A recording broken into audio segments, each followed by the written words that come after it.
أنا تعلمت حقيقة من إنسان غير متعلم، شيبة توفى في منطقتنا رحمة الله عليه قبل 15 سنة. زرته في رمضان في البيت، ومن عادة الناس احنا في الإمارات تستضيفوك هكذا في المجلس، وعندنا دائما في مجالسنا تكون مكتبة للتلفاز. نعم. فلما تفاولنا أنا شدني منظر التلفاز إنه مقلوب، يعني الشاشة إلى الناس. فقلت له يا عمي، اسمه الله يرحمه علي هلال النقبي من منطقة زبارة في خرفكان. فقلت له يا عمي يعني تلفزيونكم ليش مقلوب؟ قال احنا إذا بدأ رمضان تعودنا أن نقلب التلفاز في البيت، فنمنع خلاص أنا وأولادي. إنسان والله يا إخواني ما متعلم، رحمة الله عليه، توفى السنة الماضية. الله يرحمه. فقلت إذا كانت هذه همة شيابنا فكيف شبابنا؟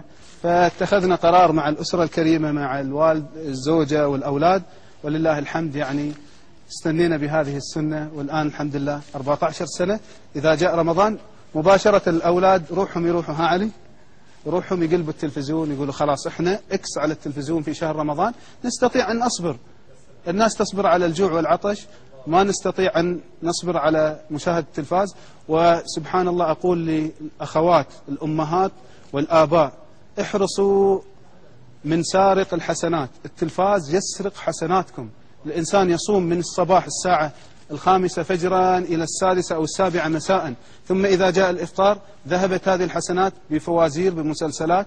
لذلك هذه رسالة حقيقة أوجهها من هنا، أسأل الله سبحانه وتعالى أن تصل، أن احفظوا أنظاركم واحفظوا أولادكم خلال هذا الشهر، وهي تجربة جربوها ستجدوا لها أثر كبير بإذن الله عز وجل.